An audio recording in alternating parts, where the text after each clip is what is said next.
오늘 1월 7일 누가복음 2장 1절부터 7절까지 말씀입니다. 이제 누가는 지금까지 세례 요한 그리고 그 마리아 이 두 사람을 배경으로 했더라면 이제는 갑자기 이야기의 배경을 확 바꿔버립니다. 어디냐면 바로 로마의 황제의 이야기로 시작을 합니다. 자, 1절 말씀 볼게요. 그때 가이사 아구스도가 영을 내려 천하로 다 호적하라 하였으니 이 호적은 구레뇨가 수리아 총독이 되었을 때에 처음 한 것이라. 갑자기 로마 황제 이야기로 바뀌어요. 자, 이 사람이 누구냐? 가이사 아구스도예요. 이 가이사 아구스도는 누구냐면 스스로 신의 아들이라 칭했던 자입니다. 자기가 신이다. 내가 신의 아들이다.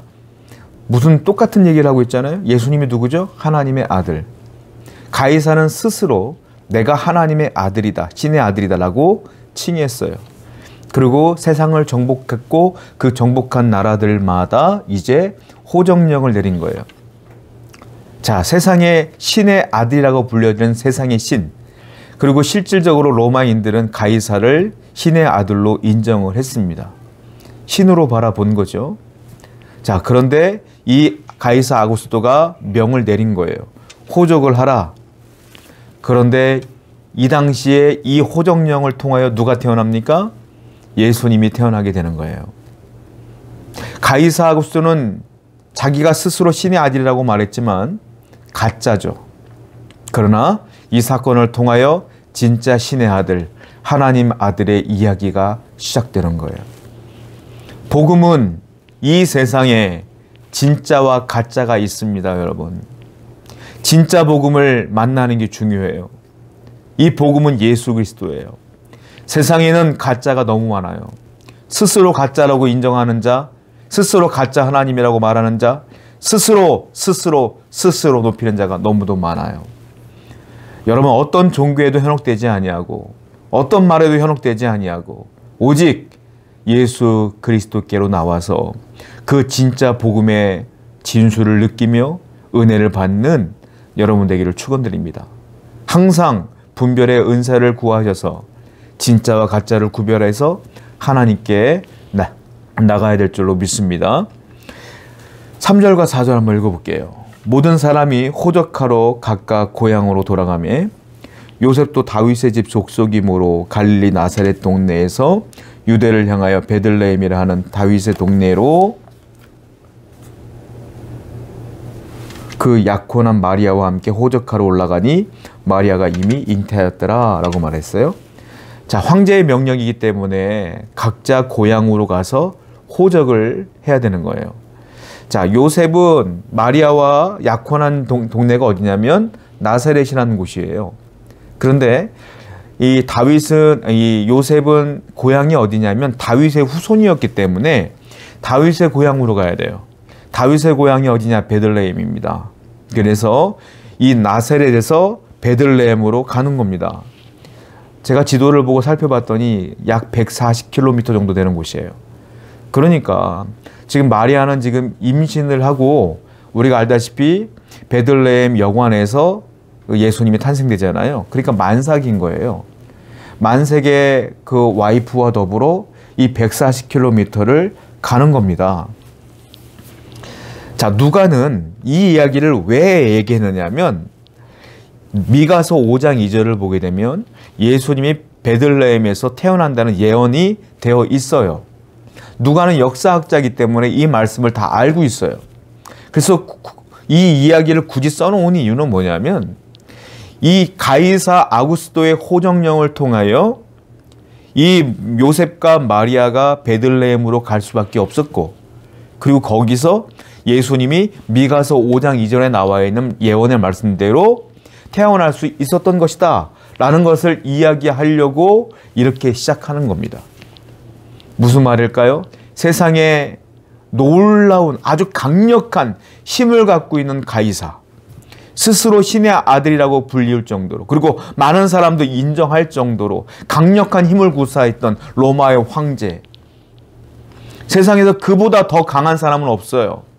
그런데 그 로마의 황제조차도 하나님의 메시아의 탄생에 아무것도 아닌 조력자에 불과하다라는 것을 얘기하고 있는 거예요.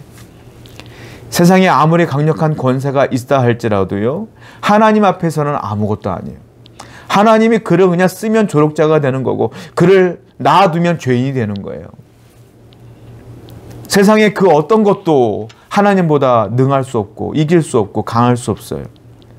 여러분들을 그러므로 항상 하나님을 의지해야 되며 하나님께 나아가야 될 줄로 믿습니다. 또 한 명의 조력자가 나오게 되는데요. 6절부터 7절입니다. 거기 있을 그때에 해산을 날이 차서 첫 아들을 낳아 강보에 싸서 구유에 누였으니 이는 영원에 있을 곳이 없습니다. 자, 4절부터 5절을 보면 요셉이 나와요. 요셉. 자, 요셉이 혼자 호적으로 하려고 가지 않고요, 만색의 아내와 함께 갑니다. 왜냐하면 여러 가지 이유가 있었을 거예요. 우리 같은 경우는 만색의 아내를 가능하면 두고 갔겠죠. 그러나 여러 가지 이유가 있었을 거예요. 같이 가야만 했던지, 아니면 지금 결혼한 상태는 아니고 약혼한 상태이기 때문에 혹시 요셉이 없는 상태의 사람들이 너 요셉과 결혼한 것도 아닌데 왜 아이를 잉태했어? 라고 어쩌면 해코지할 수 있고, 여러 가지 상황이 있었기 때문에 무리를 해서라도 마리아와 함께 갈 수밖에 없었던 상황이 있었을 겁니다. 그래서 함께 140km를 가는 거죠. 요셉은 결혼한 상태도 아닌데도 불구하고 마리아가 이렇게 만삭으로 임신한 것은 여러 가지 부담이 될 수 있을 거고요, 여러 가지 고민이 될 수도 있어요. 그런데 가브리엘의 그 말 한마디로 믿었기 때문에 지금 함께 살고 있는 거잖아요. 참 믿음이 좋은 사람이죠. 자, 예수님의 탄생에는 이와 같은 요셉과 같은 경건한 사람의 조력이 있었기 때문에 탄생된 것이다 라는 겁니다. 여러분, 하나님은 누구를 선택할까요? 누구를 통하여 일할까요? 요셉과 같이 믿음이 있는 자, 경건한 자, 순종하는 자, 선한 자, 온유한 자를 선택하여 하나님은 하나님의 뜻을 그를 통하여 이루신다는 거예요. 바로 여러분들이 요셉과 같은 하나님께 경건한 자가 되어서 하나님의 일을 이루는 통로가 되는 귀한 성도가 되기를 원합니다. 또 6절과 7절을 보면 예수님이 드디어 이 땅에 태어날 날이 다가온 거예요. 해산할 날이 다가왔어요. 근데 7절에 보니까 첫 아들을 낳았는데 강보에 싸서 구유에 누였다라는 거예요. 그리고 뒤에 보니까 7절에 영원에 있을 곳이 없었기 때문이다 라는 거예요. 자, 예수님이 이 땅에 오셨는데 어떤 모습으로 오셨습니까? 강력한 군주의 모습으로 온 게 아니에요. 이 세상에서 가장 연약한 아이가 누굽니까? 가장 연약한 사람? 갓난아기예요. 갓난아기는 혼자 스스로 몸을 돌이킬 수도 없기 때문에 부모님이 등에 욕창이 생길까 봐 뉘었다 엎었다 뉘었다 엎었다 계속 왔다 갔다 해야지만 아이가 건강하게 자라요. 스스로 설 수도 없고 기를 수도 없어요. 갓난아기는 때로는 스스로 코가 막혀도 풀 수가 없기 때문에 부모들이 대신 해주잖아요. 그런 것들도 다. 그런 갓난아기의 모습, 이 세상에서 그보다 약할 수 없는 모습으로 하나님이 오신 거예요. 예수님이 아주 약한 모습으로.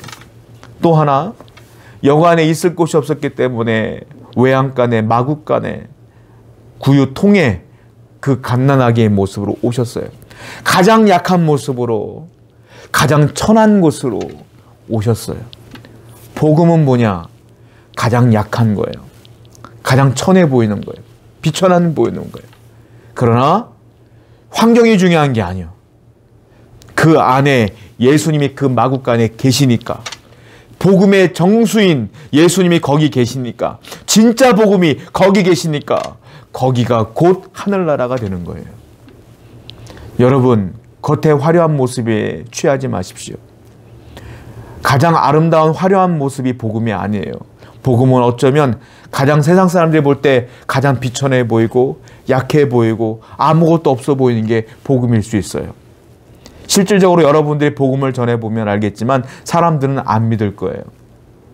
사람들은 그 얘기를 듣고 비웃을 거예요. 그걸 믿어? 라고 말할 거예요. 그러나 그 복음이야말로 구원의 완성이고 그 복음을 통해서만이 하나님께 나아갈 수가 있어요. 그 복음 안에 예수님이 있기 때문입니다. 오늘도 세상 사람들이 어떻게 여러분들을 평가하든지 간에, 하나님을 어떻게 바라보든지 간에, 우리만은, 그 복음을 모신 우리만은 그 예수 그리스도를 바라보며 오늘도 한 걸음 한 걸음 하나님께 나아갈 수 있도록 기도하시기 바랍니다. 기도하겠습니다.